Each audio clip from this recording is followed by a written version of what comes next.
पण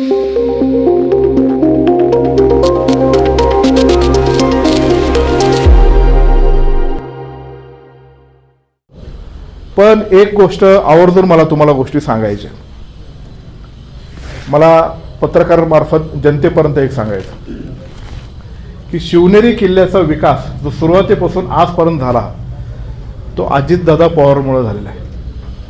पिंपळगाव जोग्याचा कालवा असेल, चिलेवाडी पाईपलाईनचं काम असेल, हे अजितदादांमुळे झालेलं आहे.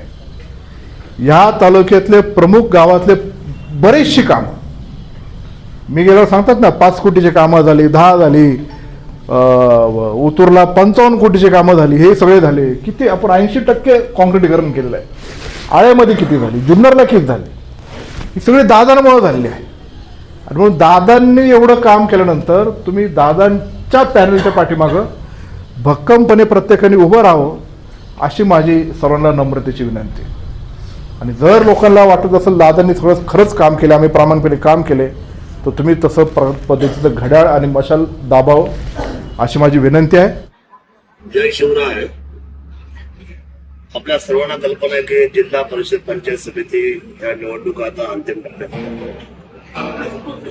मधल्या 2 दिवसापूर्वी अतिशय वाईट घटना घडल्या. त्या वाईट घटनेमध्ये सन्माननीय महाराष्ट्र राज्याचे नेते, मुख्यमंत्री आणि पालकमंत्री अजितदादांचं आचरण झालं. संपूर्ण महाराष्ट्र आढळला. दुःखता आपल्या सर्वांना आणि आपल्या सर्वांना झालेला आहे. आणि दुखवटा म्हणून महाराष्ट्र शासनाने 3 दिवस जे बंद सांगितलं, 28, 29, 30 तीनही दिवस प्रचाराच्या गाड्या बंद होत्या, रॅल्या बंद होत्या, प्रचार थांबला होता. परंतु आदरणीय पवार परिवाराने आपल्या हृदयावर दगड ठेवून प्रॅक्टिकल राजकारण करायचा निर्णय केलेला आहे.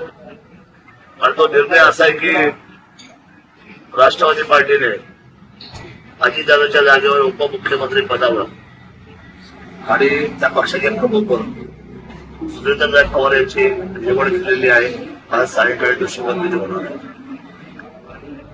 आणि आता काही कार्यकर्ते दादांच्या नावाखाली इथे प्रचार करताना सांगतात की आर्थिक दुःख आणि खरं तर त्यांना भावपूर्ण श्रद्धांजली जर व्हायची असेल तर आमच्याच उमेदवारांना पण टाकून त्यांना निवडून चांगली त्यांना भावपूर्ण श्रद्धांजली मिळेल.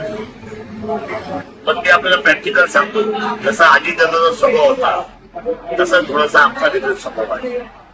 आम्ही हिंदू सम्राट बाळासाहेब ठाकरे यांच्या स्पष्टोक्तीला मानणारी मंडळी आहोत. आणि वस्तुस्थिती ही आहे की आता जर प्रॅक्टिकली जर राष्ट्रवादीने पाऊल बाहेर काढलेलंच आहे आणि सुरेंद्रताई जर प्रमुख पदावर बसणारच आहे, तर मला असं वाटतं की निवडणुका ह्या निवडणुकीसारख्या व्हायला पाहिजे. ही लोक जे काही समजा भावनिक आव्हान करतात त्यांना आमचं उत्तर असं राहणार की ज्या पद्धतीने लोकसभेचे फॉर्म भरले गेले, जिल्हा परिषद गटामध्ये ज्या उमेदवारांनी आपल्या उमेदवारांना जाहीर केल्या, या उमेदवारांमध्ये ज्यांची क्षमता सर्वसामान्य जनतेचे डोळे पुसण्याची, त्यांच्या सुखदुःखात जाण्याची, विकास कामं करण्याची आहे, अशा उमेदवारांना डोळ्यासमोर ठेवून आपण 100% मतदान केलं पाहिजे. या मताचा मी आहे. पण अजितदादांनी पण विकासाला महत्व दिलं आणि चांगल्या काम करणाऱ्या माणसाला महत्व दिलेलं आहे. जे लोक भ्रष्टाचार करतील, जे लोक चुकीचे वागतील, जे लोक सुद्धा उलटे सुलटे 2 नंबरचे धंदे करतील, अशा लोकांच्या पाठीमागे कोणीही थांबू नये. ही खुर्ची 5 वर्षाची आहे.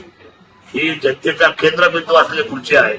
त्यामुळे माझी हात जोडून विनंती आहे माझ्या तमाम मायबाप जनतेला की खऱ्या अर्थाने जर राजकारण या तालुक्यातलं, या जिल्ह्यातलं जर समजून द्यायचं असेल तर आपण सर्वांनी या महत्वाच्या विकासाच्या खुर्चीला, त्या खुर्चीवर योग्य माणसाची निवडणूक करण्याची जबाबदारी आपल्या सर्वांची आहे. ती जबाबदारी ओळखून आपण मतदान कराल, अर्थात शिवधनुष्याला मतदान कराल अशी अपेक्षा व्यक्त करतो.